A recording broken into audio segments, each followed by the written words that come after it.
Well, hello, everybody, and welcome to the 134th episode of Stories of Service, ordinary people who do extraordinary work. And I am the host of Stories of Service, Teresa Carpenter. And today I'm so excited. I have another amazing guest that I've known since the beginning of my podcast journey and who I consulted many times, even before I was starting this project. Rich Cardona, how are you doing today?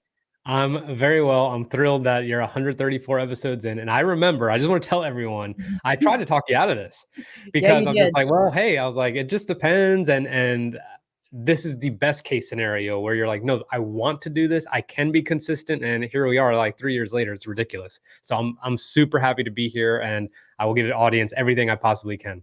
Awesome, awesome. And I remember that one of the things you warned me about was just how massive of an undertaking this could be without help. And I Yes. will tell you that there have been hacks and tips and tricks, and now I've got Parade Deck helping me and some others. So it is definitely this evolving process where Yeah. the more you do it and you deepen into it, then you do have to start bringing on people to help. But I'm Yeah. going to go ahead and read your bio, and then I'm just going to start asking you some questions about where you were born and raised and sort of your Yeah. story on how you went from being, like it says here, from being a helicopter pilot in the Marine Corps to now doing all the things that you're doing today. Okay. I love your work. As I said, it combines authenticity, craftsmanship, accountability, and you have just such a love of storytelling. And I like I said, every time I would read one of your posts, I'd be like, oh my God, he must be just talking to me right now. Even though I know you weren't, but there were so many things that just like applied to like what I was going through at the moment, which makes Yeah. you, in my mind, stand out as a sought after thought leader. And Oh man, today, thank you. you're welcome. Join us today. We're going to talk about how you transition from the military as a helicopter pilot to now building a company in the digital space. Um, as I said, you found your passion for media after transitioning, earning your MDA. Then you went on to your leadership role at Amazon and consulting with Cloud Silver from Viner Media. And that's when you launched your own company, Rich Cardona Media, with a focus on helping executives become more visible. And by doing that, you also created, and that's when I got involved and started listening to your work, with the Leadership Locker, which was a Yeah. top 50 ranked podcast in which influencers and industry leaders shared their insights aimed at helping transitioning service members and veteran entrepreneurs. Then after that, you started your own podcast, I believe, with Heather. Gosh, what's Heather's last name? Parody. Harity, yes, Yeah. and I've had her on my show. It's great. Yep, she's amazing. NFT for Newbies, which went viral and gained 1 million downloads in less than 8 months. And now you create long-term content strategies for high-profile content creating CEOs to advance their brands and business visibility. Among many brand services, Rich Cardona Media offers video podcasting, video production, content repurposing, and we'll even talk about how you do this for your church, even, and you do this in charity work. And I just, like I said, I think it's just amazing that you, like I said, you're a craftsman, you're a storyteller, and you're deep. I mean, there's a lot of places that this goes. So your approach to business and content creation is influenced by your military background, with an emphasis on simplicity, urgency, and rigor, and serve leading with those core values of accountability, be better, and clarity in communications, the ABCs. And welcome. Thank you. That All was right. fantastic. I'm so glad you read that. I'll tell you why, because we're in the middle of a rebrand and I'm so over Rich Cardona Media. It was just kind of like what I did at the beginning. And now I feel a little bit more mature in the business space. So I'm just so glad. It's a total side note that you read that, because I'm like, I'm so ready for something new. And we have a couple names that we're floating with. But yeah, thank you so much for that. And yeah, I'm thrilled. Let's do this. No, I'm so thrilled to have you on here. And like I said, there weren't that many people like you 3 years ago on social media that was talking about podcasting and going into such depth with it. So I first just want to start off with where were you born and raised, and what inspired you to have a life in the service? Yeah, so I was born and raised in Morristown, New Jersey, and very quickly into high school, I was doing a lot of bad things. And as a junior, and with a sister who was a senior, she was set up to kind of go to community college. Like, we did not have the financial resources really to just kind of do what we thought should happen, I guess, when you evolve from high school. And I'm a first generation American, and so is my sister. So I, as a junior who was doing all kinds of bad things, realized this is not going to work, because what I did know was that a lot of people who did go to community college, which I have nothing against, but where I Mhm. was, they just went and they did it to work, and then they would just hang out in town and drink and just do all the same things. So I kind of saw the writing was on the wall. I was like, that's going to be me. I need to figure something out. And I'll never forget this. I went to the military recruiting office downtown, and I think I went in to go see the Navy, and I don't think, I know I did go to see the Navy, and they weren't there. And the Mm. Marine guy's like, let's chat. He's like, let's chat. And I was, next thing I know, I mean, I'm like basically signing papers. I was 16 at the time, but I was sold very quickly. And I realized this was my opportunity as a junior to kind of join the delayed entry program, just know that I have that lingering, that there's no way out per se. And I would be able to garner, the discipline, the character, doing Mhm. something out of the ordinary, be the first person in the military in my family, and get enough get enough money for a college education through the GI Bill. And and then there I went after graduation, which 4 what was supposed to be 4 years turned into 17 years, and a full career, which was fantastic. But that's how it started. It was very much my first self-aware moment as a person, and that was when I was 16 years old and just realized this is going nowhere. I was gonna ask you, were you kinda having, like, I mean, you sound like a lot of my background. Were you having sort of a partying background where you were just kinda hanging out with your friends and just kinda goofing off? Or were you a real serious student that just didn't have any direction? Or what was it? I was not a serious student in high school. My social life took complete priority, and that Mhm. meant doing all the things to. I think looking back now that I'm actually talking about this, I think I just wanted to fit in. Obviously, so I was Right. drinking, Yep. I Me was too. smoking the other stuff too. I mean, I was doing all the things, and I somehow was still able to get pretty much like B's and A's, and I never really failed anything. But it was just I, it was one of the I was one of those people that that other older people or adults would say, "Oh, you have so much potential," but Mhm. that was me.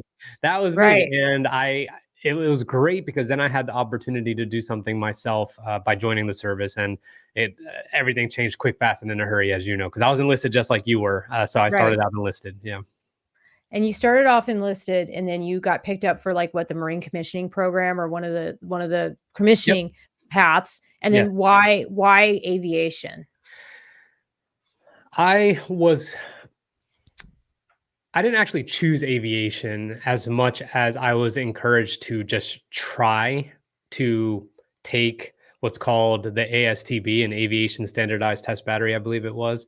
Yep. And I I did okay. And next thing I know, it's like you can have a flight contract. And what was appealing about a flight contract for me was that the basic school, which is essentially, for people who don't know, it's like boot camp for officers. And at the end of it, you kind of get assigned whatever your occupational specialty is going to be. I didn't like that I was going to have to perform or get outperformed to where I ended up with something I didn't want. I mean, just the thought of me getting something random that I might not have desired, I was over that. So with a flight contract, you are in the pipeline to go to flight school, pre-flight indoctrination, all these different Mm. things. So I was just like, we used to say it, F it, I got my flight contract. Like we just treated TBS very differently than a lot of other people because a lot of things depended on it. A lot of their performance and where they were going to go depended on how they did. And I did not necessarily have to worry about that. You So didn't have that same stress, no, because you knew so that your path was already decided. That's interesting. I didn't know yes. that And that's part of that. yeah, so I always tell people that I never was like sitting in my bed at Right, 6 wanting to years fly old planes. thinking like, Yeah. "Oh, I'm gonna fly one day." Like, Yeah. trust me, like I never ever. I mean, when I was going through flight training and just the things that were happening, I just could not believe that that was my life. And at the same time, it was very much a rude awakening because it was a completely different mental skill set than I had ever been accustomed to. So it was certainly stressful as well.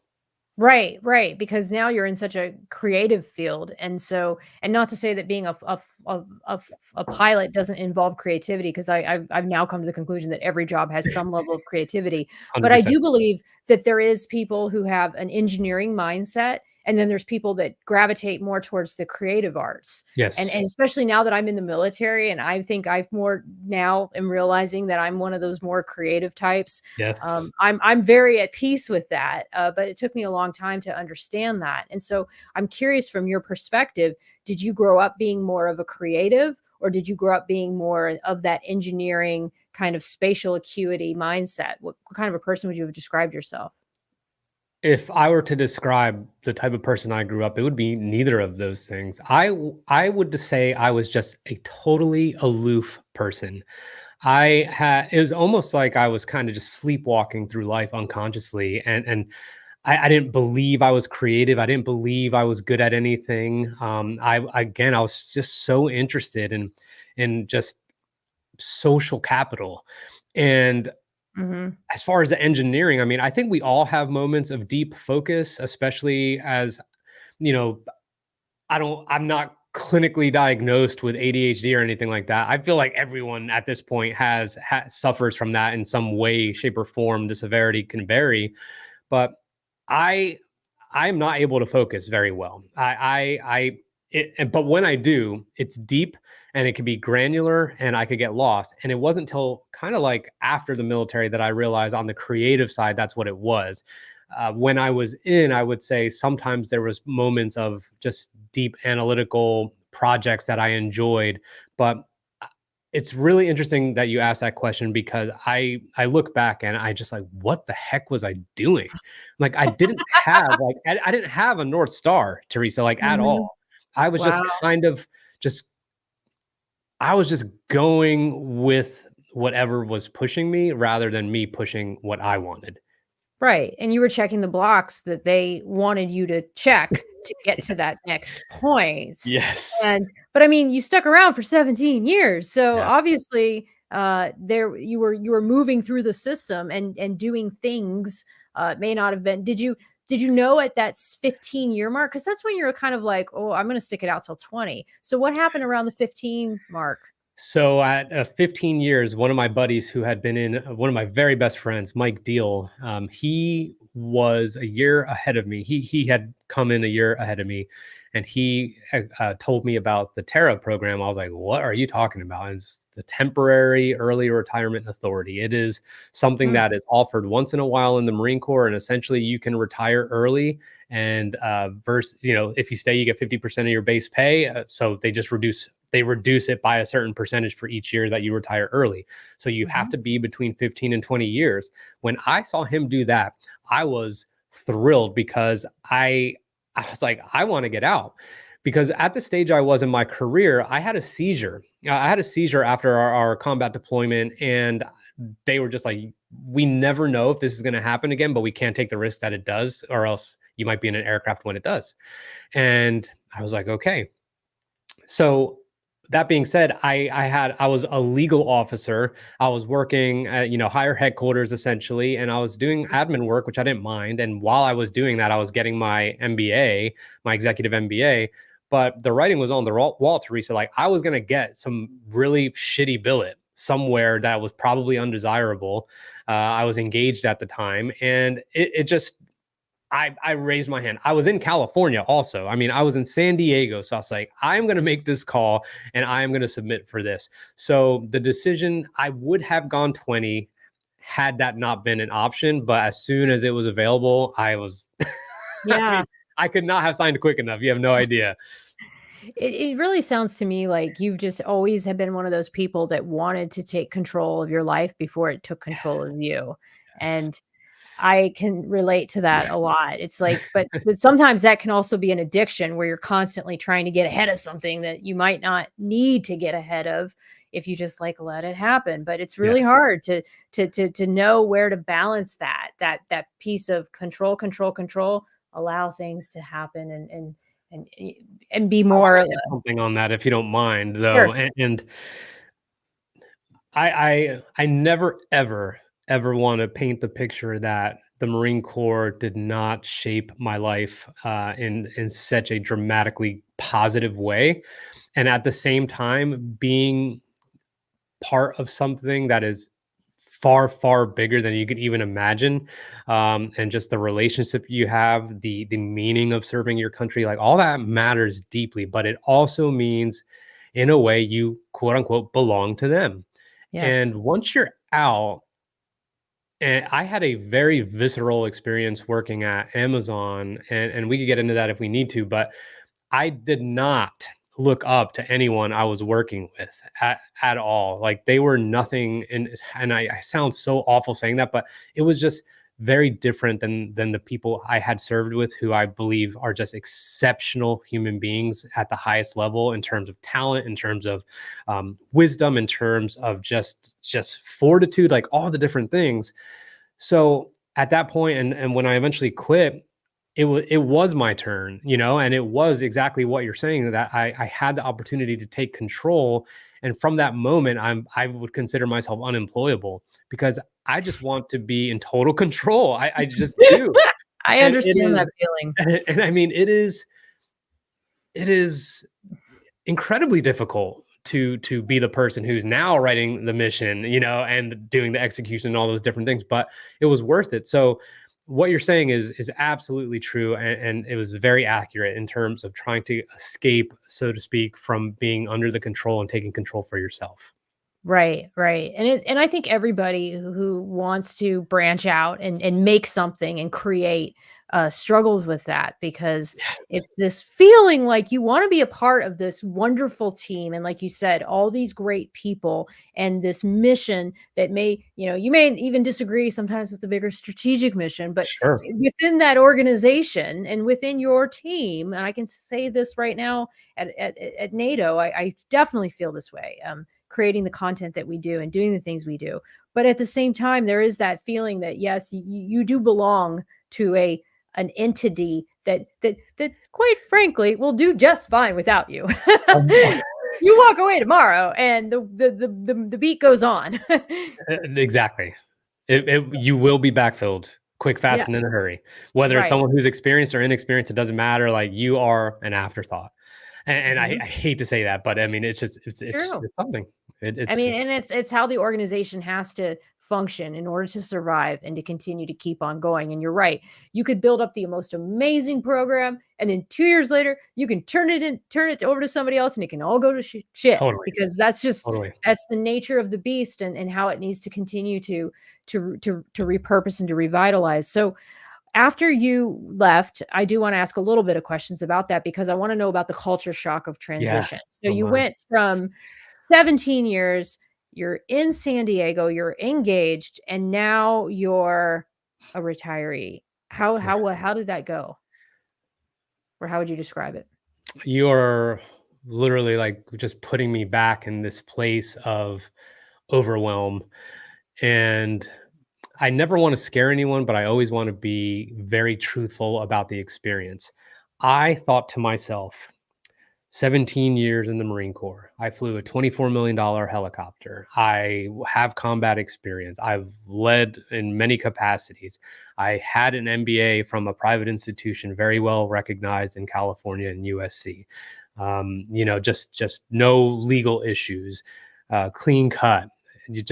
I felt like I went to the Deloitte core program. I was doing all the right things. I was starting the network on LinkedIn. And Teresa, it was such a rude awakening, because I got all the resume help in the world. There's a program called CTAP in Oceanside, California, Career Transition Assistance Program. I mean, I did everything by the book that I was supposed to do to position myself. And when I realized nothing was really happening, I mean, that was part of the reason I was getting an MBA, because I just needed to make sure that I was going to be marketable, because I wasn't entirely sure. And I just thought that would help. I mean, nothing was going on. I was getting offers for the shittiest sales jobs you can imagine, and for a awful base salary with not a great commission. And I was like, what is happening here? And look, like, maybe I did a bunch of things wrong in hindsight, but I still instinctively don't feel like that was the case. So as I eventually took a job for a media company, ironically, that was veteran focused, and it was okay, but it was a racket, meaning I just wasn't sure about the manner in which they were operating, the truth behind it, and whatever it was. But I was doing the whole cold calls, I was doing the emails, I was doing everything so methodically, and here's the funniest part of that whole job. I was so excited to travel because I was like, oh, I feel like like I really made it. I'm in a suit and I'm traveling. The second time I traveled for that particular job, I was sweating on the plane in my nice shirt, and I was super uncomfortable with my dress socks, and I wore shirt stays, even though, like, you don't need to do that, but I wanted to look sharp, and I wanted my shirt to never be untucked. And I was like, this effing sucks. I was like, this is not fun at all. And now I got to Right. go pitch, this university on why they should advertise in this magazine. And it was just not what I expected at all. I thought, all the informational interviews, the hey, can I pick your brain, to like people who were in the Marine Corps and had been out for a few years. I mean, I was doing all the things, and I just quickly realized nothing was necessarily happening that I wanted. And against my own intuition and my research, I went to Amazon. Now, I had applied for a job there. I went through the interviews extremely quickly. They made me an offer, and I went to Glassdoor that night just to kind of like really be like, am I sure Paper. about this? And it was just morbid. I mean, it was super awful. And some of the military folks that I talked to, I mean, I could just tell you this: nobody that I talked to who was a veteran, who was at Amazon, was enthusiastic about it at all. Like, there was no one who's like, dude, we'd love to have you. Like, this would be great. You're going to kill it. It was just like, yeah, well, this is, my life is like this. And peak is really crazy. So I said no. But after I wasn't finding anything, a few months later, I called back, and they're just like, yeah.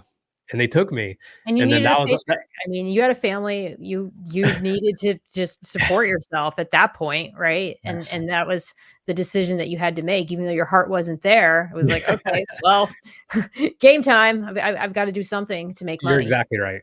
I wanted to be a provider. I wanted to make sure that, I mean, I was proud when I signed, because then we had this beautiful home in Texas and I was able to support. But I just want to make this one point, is that if I could go back and do anything, I would have probably saved substantially more, and given myself the capacity to kind of explore, or just rent wherever I was, and just not necessarily have something until I found something I actually wanted, and I would have relentlessly pursued it. What I believe happens in today's military is, as when people are transitioning, is they feel a sense of relief once they've been offered something, and they will take it, and they're unhappy very quickly. And I just don't want that for veterans. Like, I just don't, like, just Mhm. save your money and do the thing that you want, even if it's entry level, because you will show up charismatically, you will outperform everyone there. But if you just take whatever is offered to you that you don't necessarily want, that sense of relief will quickly dissipate into, what the F am I doing? Yeah, because you're not living out your purpose. And No. when you're not living in your authentic self and doing the things that make you happy and being around people that appreciate what you bring to the table and they value who you are, then Mhm. you're not going to be happy at that position. And that's, to me, what that sounded like. Yeah. Besides the fact that the people weren't happy there, it wasn't a position that it sounded like was the right fit for you. So, how long were you there? And then where did you go next? I was there for 2 years before I quit, and I was at Amazon for 2 years before I quit, and my financial advisor was like, "You are insane, just stick out the 4 years so your stocks could vest." I was like, "I can't." I was like, "I can't." Like, I was destroying my life, my family life was awful, I was very out of character, doing things that I shouldn't have been doing, I mean, it was crazy, but I was a very high performer, my team was a very high performing team. I mean, it was fantastic in terms of, productivity, but everything as a public success, private failure type deal. So after that, I quit, and I moved with my wife and my daughter and my dog out of our home in Texas, Austin, Texas, is a beautiful home. And we moved into my wife's parents' basement. Yep. And I thought to myself, I'm a retired Marine. I have an MBA. I'm former Amazon. And I was like, what are people going to think?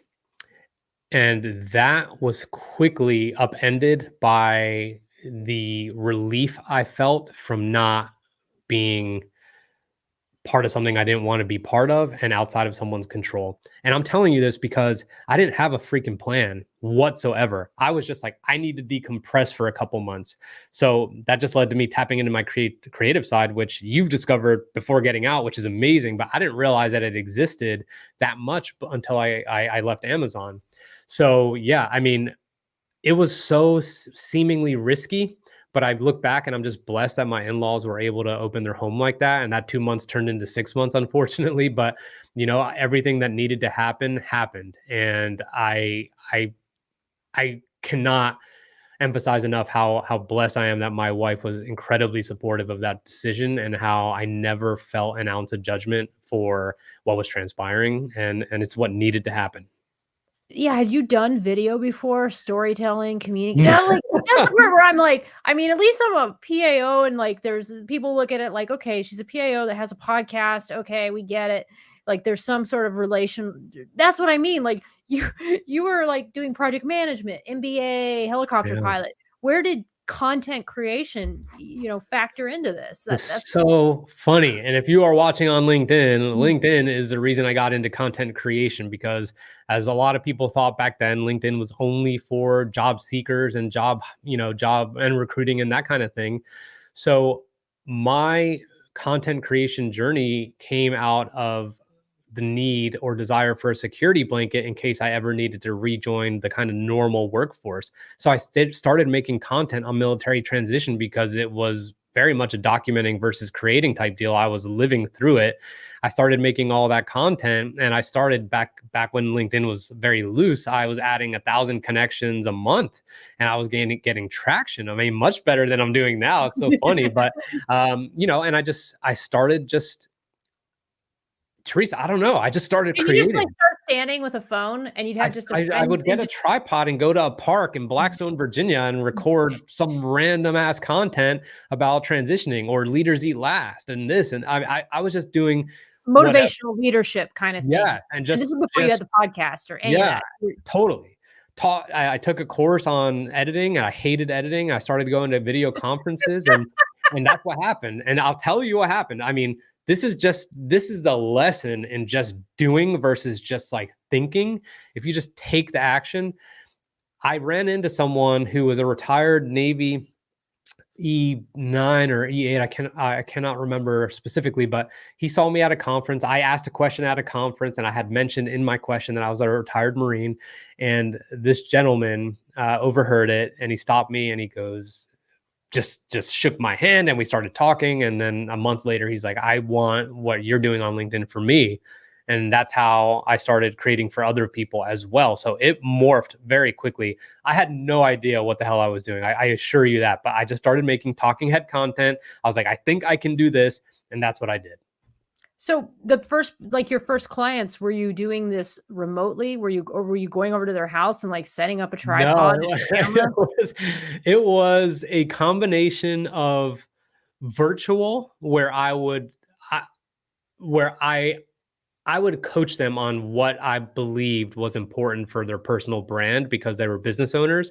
So I Mm, would coach. It'd be just something like this, where I would essentially interview them, and I had started podcasting lightly around that time, so it was very, what's the word, congruent with that. But mhm. yeah, if they were at a conference, I'd say, hey, why don't I just come to the conference with you, and I could get footage of you talking to people. I was just trying anything, and Teresa, it just evolved from there. So it was incredible, but that's how it started. I mean, I That's think, yeah, it was, crazy.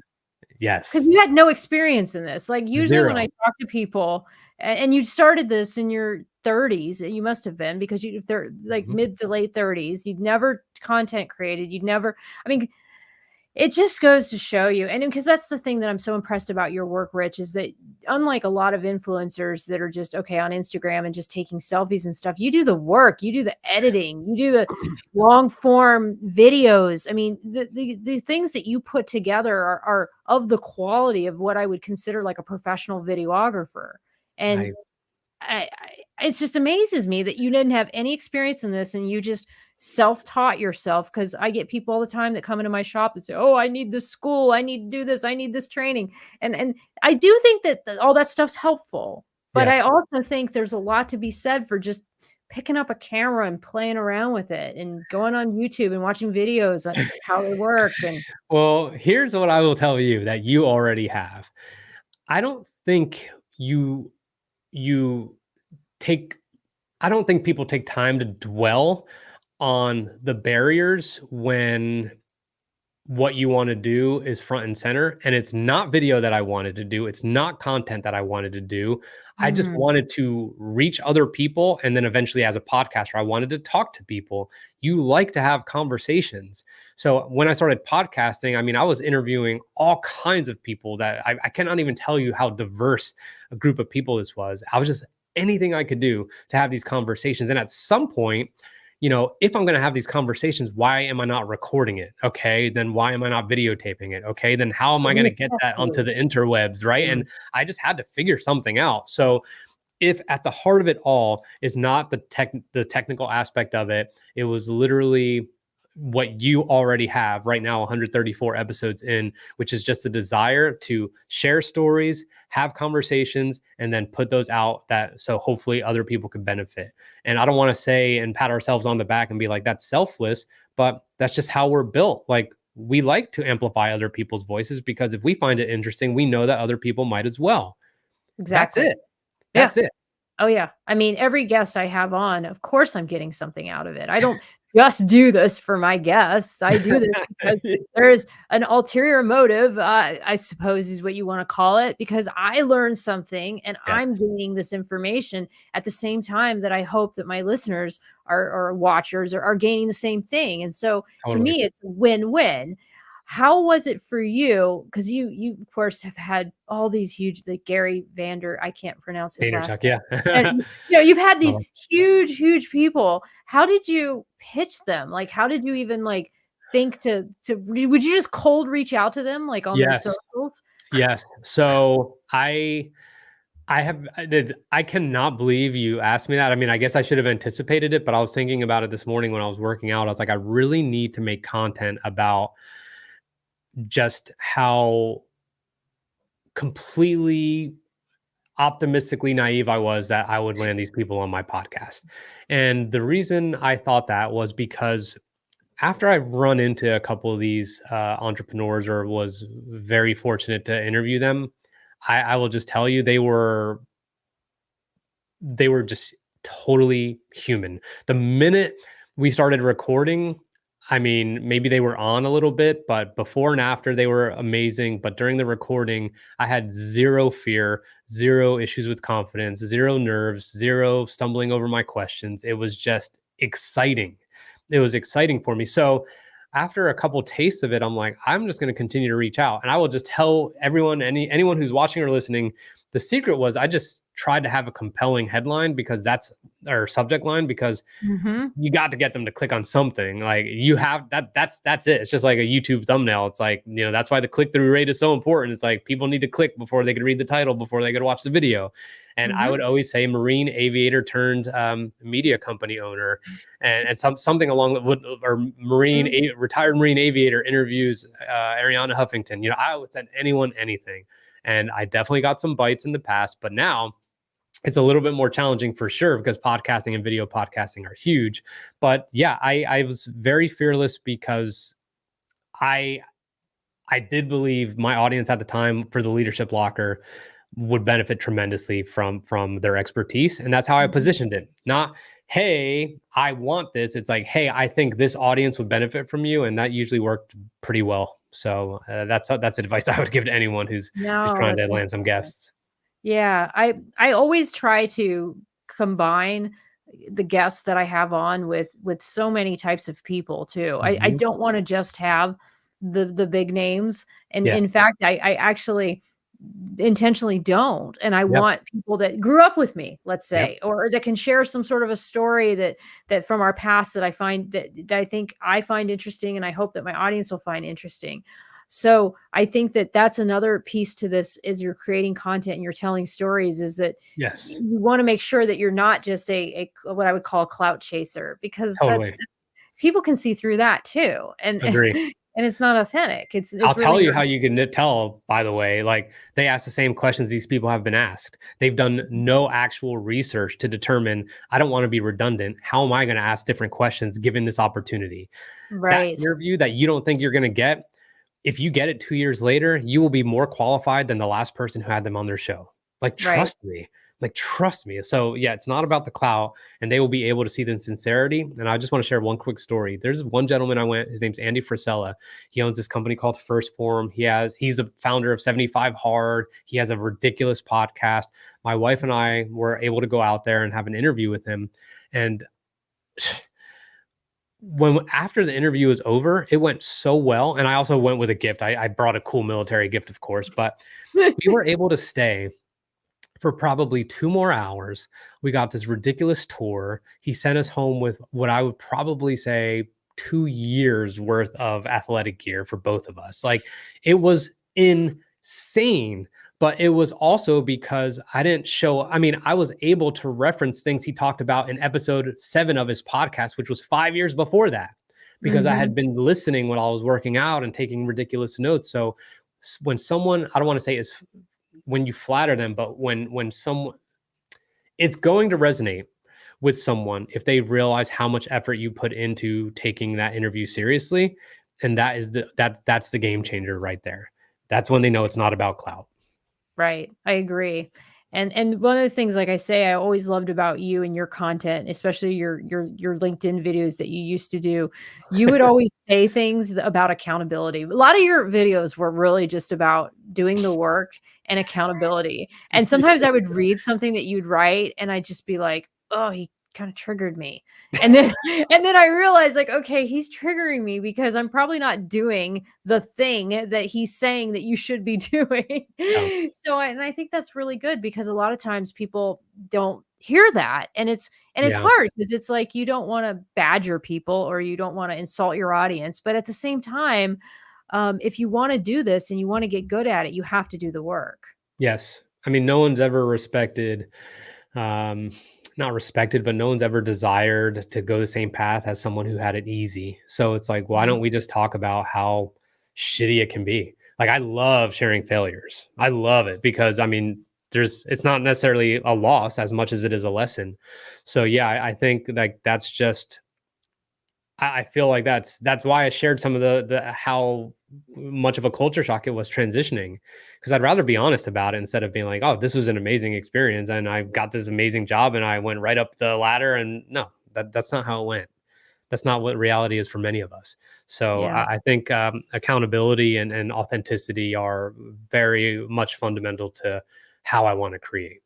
Right, and people can see through it when you're not, and that's how I've always structured my content around is that if I'm not gonna be 100% myself and I'm not gonna create things that are true to who I am, then why am I even doing it? I'm wasting my time, I'm wasting the audience's time with the product because it's not going to be the best it can possibly be. Sure. So, when you decided to start making these videos, you had the podcast, and you did Leadership Locker for quite Yeah. a while, and Yeah. then I think you transitioned from Leadership Locker then to NFT for newbies, Yes. right?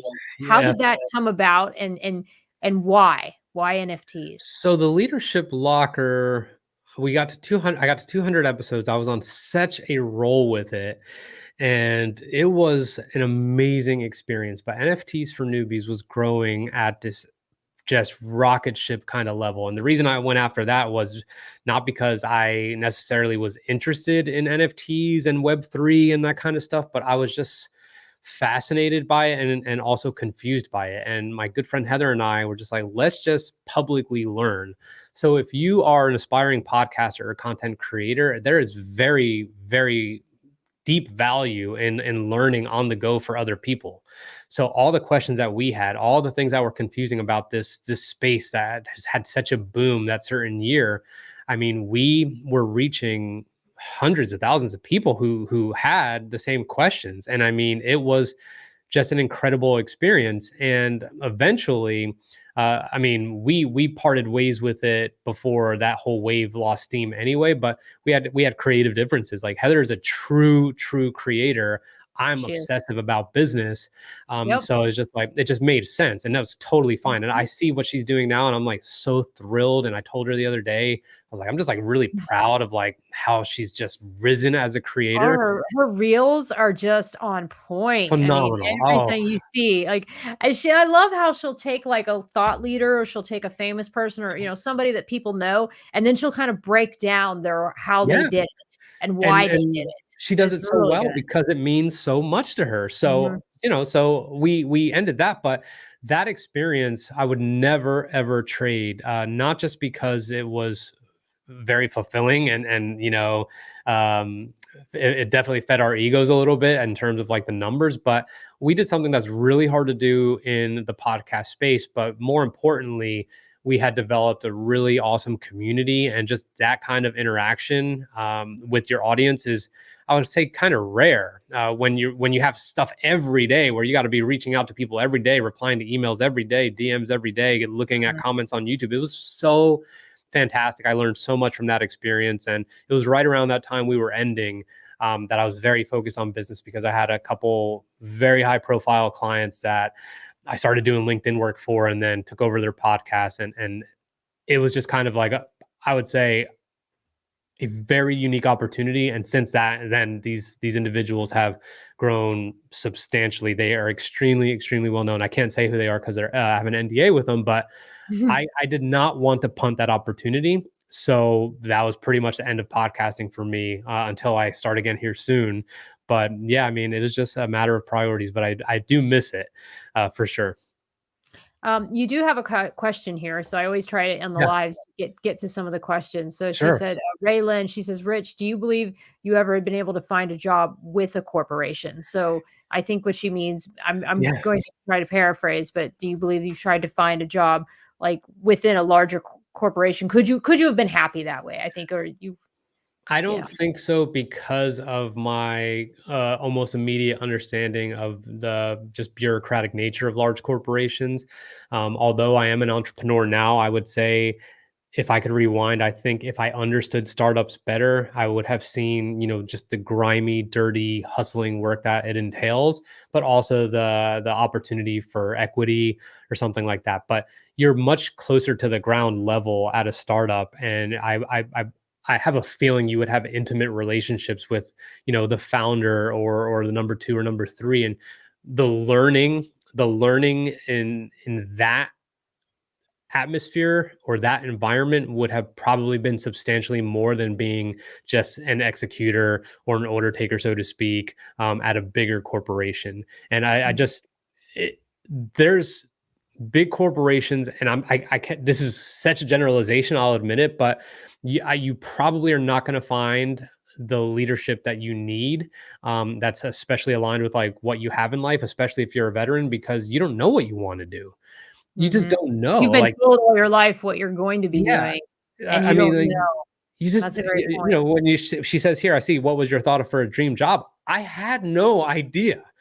I had Mhm. no idea. So it's like, who's going to have the patience for that? No one wants to hear like, I'm going to try this out for a year or two. Nobody. So a large corporation, in my opinion, I mean, that would have been to do it again. I would say would have been pretty challenging. But I knew training day one at Amazon, I was like, F, I'm in the wrong place. You're in the wrong place. Yeah, yeah, and that's a crappy feeling to have too when you are just starting and know this is not the right fit for you, but now Yeah. you're stuck because 'cause you've gone down this road and you made it work for 2 full years before you said, "Okay, I'm Yeah. done. I'm Yeah. out. See you Yeah. guys." Yep. It is tough. It is really tough to figure out what it is you wanna be when you grow up. I can tell you even in my own experience after 27 or 28 Yeah, you're almost at 3 years. decades. I mean, I come mean, on. it's like, it's so foreign to me to think like, "Well, what do I do now?" And that is part of the reason I started this was because I wanted this creative endeavor, and I wanted to be able to have something that I created that I could put my heart and soul into before I got out, and then Mhm. hopefully continue to build it once I am out. You have a But blank slate. You will have a blank slate. It's like getting a custom home build. You don't need to move into someone else's, floor plan. It's Mhm. yours, and Yeah. I'm so glad that you have time to contemplate it. But I think what you're doing right now, and this has been such so much fun already for me on this being on this show, but it's the sky will be the limit. And I hate to use cliches like that, but it's going to be an exciting time, I think, rather than stressful. I think so too. And we've built our lives around the idea that if I don't do paid work after this, I will be just we will be just fine. And so then it becomes, well, what do we do to find meaning? Because Mhm, we're not gonna just sit around on our rocking chairs at me 47, 48, my husband 10 years younger and just mhm. do nothing. I mean, we all Yep. want meaning and we want purpose. And so Yes. I think that's also what you transition to as you get older Yes. too, because the Yes. money starts meaning a lot less, the Yes. purpose starts raising up a lot more, and so then you Yes. say, "Okay, well, what am I gonna do to make my mark or to have some sort of purpose or some meaning with the years we have left?" Yes. That's exactly right. You mentioned it at the very beginning, but after I found my faith a couple years ago, I cannot even tell you how much more meaning my family has to me, how much more meaning, some of the mission work that we do, it impacts me. Like it is, I could tell you, I've landed some great clients, some great contracts, but there's just something about being in Nicaragua and being in a third world country and helping install water supply to a village that's never had it. And I don't say that, and I really hope that doesn't come across as like some weird, arrogant like No. thing, but it it just felt exactly what I wanted it to be. And sharing that experience with those people and them sharing their experience with me was definitely bigger and better than any awesome contract I've landed. I could tell you I that for was a so fact. happy to see you doing it. When I saw that you would, like, transition to using your video skills for missionary work, I was like, "Oh my god, this is so cool." I mean, I was really happy because That's it's like, great. wow, you took, like, your talent and your gift or your skill that you've worked so hard to do, and now you're using it in this whole It's the new best. capacity. It's It's the just so it makes me gives me chills. It's just so cool. It's what we best. should be doing. It is what I hope this podcast does for people. Yes. I really do. I know people say she speaks truth to power and she's just so annoying, and I am all those things, but there's a purpose behind it and there's a reason because I believe that these conversations matter, and I believe that when our flag officers, our general officers, or whoever else starts to have these kind of conversations on camera in a Yes. long form content, a Yes. lot of these headline grabbing stories will just go away. I Thank you. really believe I that agree with you. I because I cannot agree more. I think that sometimes they're so afraid, and a lot of it is, and I've learned of this lately. A lot of this is generational. I do have to hope and believe that the people that are either me or younger that are coming up through the ranks, they're going to understand that when a crisis happens, they're a lot better off just getting on camera and explaining their side of things than letting Task and Purpose or military.com or all these others tell their story for them. I mean, Yeah. what do you think about that? I think so. I mean, it's almost it's almost irresponsible to not be able to create copy or make a video or post a picture with your thoughts on something like at this point Yeah, only because of the way so many things could get misconstrued if you allow other people to speak it for you. Now obviously on the government side it's a little bit, I mean, you're a public affairs officer, you can't just have people right. saying whatever they want, but you also have a LinkedIn account that says this is not DoD endorsed, this is me, I am a human outside of Yes, outside of my service. So I think it matters. And if you do not at least explore the opportunity to have a voice in a public space or in public forums, then other people will decide it for you. And obviously the last thing you want to happen in a negative situation is that. So it's not irresponsible, maybe that was like a strong word, but I would encourage people yeah, to leverage their ability to have transparency online, and I think it'll stand out. I mean, for the same reasons you and I agree on certain types of content, like you can see through it.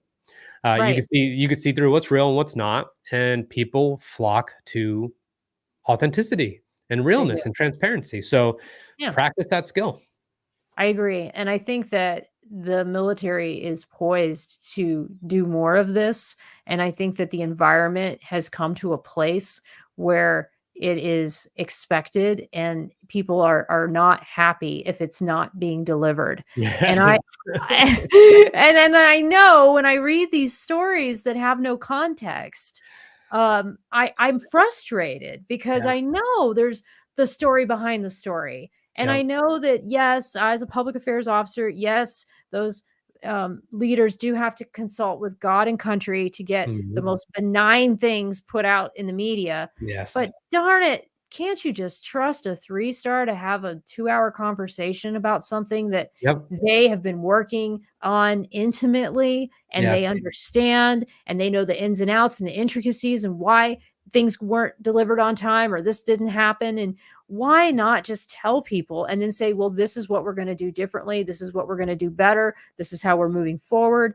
I just feel like that's going to, I don't know. I could go on a tangent on this No, I mean, one. think about it. Like, just let's think about it for a second. So, if I'm just going to use very well-known people, Mark Zuckerberg, Elon Musk, like The Rock, I mean, whoever, like some of these globally known people, sometimes we are like glued to hear what they have to say to determine, exactly some of the things that you're talking about. But in our space, or if you're currently in the service, like that's even more important. Right. It's more important to just understand like who is at the helm. It's past the rank and it's to the person. I want to hear how they Mhm. talk. I want to see their body language. I want to hear how they Yes. articulate. I want to hear their rationale. I don't want to hear like they were just following this, or this is what the DoD requires. We want to know more. And the same reason you create content and I create content and I help people create content is so that way there can actually be a true connection established, whether they know it or not. Like there is a connection that can happen, and there are people who are gonna either and you know the deal. Like people are gonna agree, disagree, doesn't matter. But as long as you showed up to put it on display, what you have to say, unfiltered, no veneer, no polish, the respect, I think, whether you agree or disagree, is still going to be high and tangible. Totally, totally. And yeah, Raylan is still on there talking about some of this stuff. And she just said, thank you for your service. I'm so glad you found your purpose and in giving help. Thank you, Teresa. Thank And you. she explained that she's got some things going on. I won't read the whole comment, but it's Sure. been difficult for her to communicate today and just give you your appreciation. And thank you, Raylan. We appreciate that. Yeah, big time. Uh, Definitely. And yes, I think that you're right. And one of the things that you point out is that Mark Zuckerberg and Elon Musk, they do go on 2-hour podcasts Yeah. and they do show you who they are. I mean, Elon Yes. Musk has a biography this thick that I'm still finding myself going through. And I love it. I mean, Yes. he's got a lot of problems and a lot of issues and a lot of trauma. He Yep. is certainly no saint, but it Yep. is wonderful to understand what drove him to make some of the decisions that he did and Yes. how he ticks. And I Yes. think that we are poised and to have a reckoning with our government where Mhm. government leaders will one day do this as well, because Yes. I think that it's time. Business leaders do it, government leaders can too. Yeah, I mean, think about it. Think about after a Lakers game, there's like 20 microphones in front of LeBron James's face, right? Like what happens if you're that guy or gal? Like Mhm. you better be ready. Like those people, I just think it's Yeah. Well, we're gonna see a it. reckoning is a great way to put it. A reckoning is coming, and we're gonna see it, and there's gonna be some 3, 4-star admirals and general officers who are gonna start doing it, and then Mhm. everyone's gonna be like, "Oh my god, why aren't I doing it? Why aren't I on this Yes. podcast?" I'm telling you, it's gonna happen. Yes. It's just gonna have to happen slowly. We already do see it with some of the retired flag officers, the big names like General Flynn and some of those. Sure. But I do think that in time we're gonna see the others. What is your advice for somebody as we kind of near closing out the call? But Mhm. what is your advice for some of the people who are reluctant to use LinkedIn or use these channels to communicate? They've never done it, and how do they get started? I think you have to, if you are contemplating content creation, or if you're contemplating using a platform like LinkedIn or Instagram or just podcasting, I truly believe there's two things you need to consider. One is obviously, why do you want to do it? Mhm. Okay, why do you want to do it? Do you want to have an impact? It's some I call it podcast by proxy. We've had clients before who've worked with us, but it was because their CMO said they should have a podcast. They were never bought in. So it didn't really work out. So if you're not necessarily bought into why you should do any of these things, then you probably will not enjoy the process whatsoever. If you do have a why, and let's just say you just want to build a network and get to know civilians because you're transitioning out of the military and you're going to make a conscious effort not to connect with just veterans on LinkedIn. You're going to try and get to know other people, diversify your understanding of a corporate workforce or startups or whatever it is. That's a great reason. Okay. So your why is probably the number one thing. The second is, what can you gain from it? And I do not mean followers or anything like that, but what can I gain by posting 2 or 3 times a week? My copy might improve. If I'm doing video, maybe I'm going to become a better public speaker. If I'm a podcaster, maybe I'm going to be a better storyteller if it's a solo podcast. If I'm someone like you, then maybe I'm going to have better interactions with people and my communication skills are going to inherently improve after having 134 freaking conversations. Whatever it is, those are the things that you have to contemplate. So why? And then, like, what can you gain out of it? Not just, not the clout, not the money, not the anything. What can you gain from it? And that's how I would kind of gravitate towards the medium that suits you the best. You might have a great friend in Pensacola, Florida, who's probably a couple years from retirement. He is one of the most creatively handy people I know. And by handy is just a total understatement. Woodworking, electrical, all this stuff. And Mhm. sometimes he just takes videos of it. And I'm like, and I could tell he enjoys it. And he would not consider himself a creative, but I'm like, people would search for that tomorrow. Like how to install this security camera Sure, yourself, sure. Yeah, and yeah. it's just so interesting. So he might not think that, but I guarantee he's videotaping for a reason. And he might not know it, but it's so other people can use it, because why not? Right. Or so he can remember how he did it. So I think, under the surface, you start to realize this is going to be useful to people. This is going to be of service to people, whatever it may be. I think those are the things. And in terms of like how to approach it or anything like that, I hate to give such maybe benign advice, but the only thing, there's nothing you can say, Teresa, or I can say that's going to help anyone substantially versus them just doing it. Doing it and They're screwing up and doing it again and again. totally, that's really the name of the game. There's I know. no secret sauce. It's just No. do it, evaluate it, see how you Mhm. feel, check in with yourself, Yep. look at the performance, and just be like, okay, this is working, this is not working. And let's just say, I will tell you this, and I know we're getting close, but I used to do this, family day or Sundays for family posts, or Sundays Mhm. for family I posts. remember, I love those posts. Everyone does. I do, So, I did like I those. cannot tell you how deflating that was, because of course I love my family and I'm glad everyone else did as well, but no one gave a shit about my content, uh, Business, but content no, about family content or posts. business or podcasting. I mean, it's like a flat line sometimes. So I was like, man, I'm stuck. Like, what am I going to do? Make something about them every day? But so you might find that the byproduct of something that you didn't expect to take off, and that's when you're just going to be at a crossroads. Be like, am I comfortable doing this all the time? And the answer might be yes or might be no, but only you are going to be able to make that decision. And do not be surprised. I will just say this, and I will stop after this. Do not be surprised at some of the things that you try or put so little effort in as being some of the highest performing I content. know. Like It's this thing, like when I unbelievable. had the 2 lips and I decided I'd been doing all this kind of serious content that wasn't as big, and Yes, so then I saw this little woman with puffy lips on I saw it. Instagram, and I'm like, "Oh, that looks ridiculous. Let me see Yes. if I can do it." So I tried really, but it was so bad. It made me laugh even when I took the picture. I was like, "Oh god, I'm not even close." Yeah, So I put him next to it. I was like, "Who wore it?" But oh, that clip, that's done really well. of course. It's ridiculous.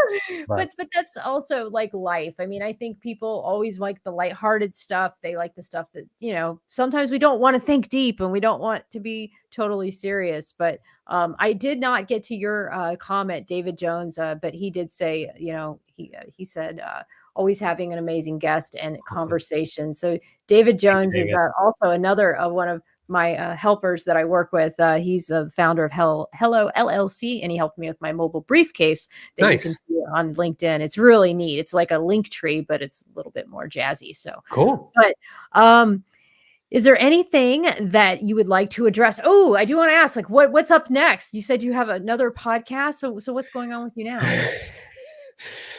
I miss it, and I want to get back to having conversations with entrepreneurs, but I do want to be a little bit broader with it as well. I don't want to reveal the name in case it doesn't happen because, Yeah. whatever. But Right. there's that, and then I do have a friend who is just really trying to have me have a podcast about podcasting, and I'm like, that's the last thing I want to do on earth. But Uh, he is suggesting it for a very legitimate reason. He's an extremely successful YouTuber. He's like, mhm. use it as your content creation machine the same way you use your clients' video podcasts to be content creation machines for them. But he's like, you're literally going to be kind of demonstrating, how it works and what's going on, and you'll be able to have your own case study. So you're taking your own medicine, very similar to someone like Alex Hormozy, who did everything in it leading up to his book, $100 million leads. He literally executed everything in the book as a way to As promote the he was book, and it doing it. worked. It was ridiculous. So, Wow. there is something to that, but a podcast There is about some truth to that. podcasting, oof, I don't know. Well, and I mean, it might just be a very niche audience too. Yes, That's the thing you're gonna have to know when you do those kinds of things. Like my friends in the animal world, and I know this when I did puppy mill protests, I used to be like, man, nobody even looks at this stuff. But really what it is it's just a very small, totally. very niche group of people that really care about commercial breeding facilities and puppy mills and pet Yeah, store things. I mean, your friends and stuff will support you, but sometimes that's what you want to do. If you, totally. and like you said, if you want to create these case studies and Mhm. really execute as you're doing it, it helps you learn. So there might be other things Yeah. that you'll get from that experience. And let me just say this about a niche audience is that there is nothing wrong. I would rather have 50 like true real fans than 1,500 who half of them are out to lunch and don't care or watch the content or liked it once. Like, there's nothing wrong with being surrounded by your people. Right. I mean, someone needs to hear what you have to say, and I would not worry about the number. I would worry about the quality. It's just like working out, right? Like, I could go to the gym every day, but if they're not quality workouts, nothing's going to happen. So it's like, Yeah. just think about it. Think of the people that you want to be consuming your content if you are a content creator, and if you get those archetypes or that avatar, whatever you want to call it, there's no better feeling. I'm just telling you right now, there's no better feeling. I would agree. I can tell you from the comments that I've received or the letters or whatever things that's been sent to me, it's amazing.